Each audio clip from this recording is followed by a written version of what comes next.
বন্ধুগণ আমার আসসালামু আলাইকুম ওয়া রাহমাতুল্লাহ। আমার রংপুর বিভাগ কুড়িগ্রাম জেলা। দেখেন আকাশ কত সুন্দর, সবুজে চতুর্পাশে বিভিন্ন গাছে সবুজে ভরা। দেখেন সবুজে ভরা, আল্লাহ তাআলার রহমত দেখেন, আল্লাহর জমিনে দেখেন কত সুন্দর, আল্লাহর ধান, আল্লাহু আকবার, আল্লাহর ধান দেখেন কত সুন্দর ফলন, আল্লাহ তাআলার রহমত। আল্লাহ বান্দা সৃষ্টি করেছে, আল্লাহ বান্দা রেজেকের ফয়সালা করে, কিন্তু আল্লাহ বলেছেন বান্দা তুমি যেরকম চেষ্টা করবে সেরকম ফল পাবে, তুমি যেরকম আমাকে মহব্বত করবে, রাসূলকে মহব্বত করবে, তুমি ওই রকম তাদের কবরে হাসরে তুমি ওই রকম তুমি তাদের কাজ পাবে। দুনিয়া থেকে আখিরাতের বাজার, এই দুনিয়া যারা বুঝবে তারা আখিরাতে ছাড়বে না।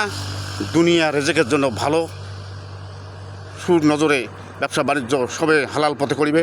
বন্ধুগণ এই দেশটাকে দেখালাম, দয়া করে পাশে থাকি, আল্লাহ তাআলার রহমত শুকরিয়া আদায় করি। কত সুন্দর, কত সুন্দর পৃথিবী দেখেন না বন্ধুগণ আমার, শেয়ার করে দেবেন। আসসালামু আলাইকুম ওয়া রাহমাতুল্লাহ।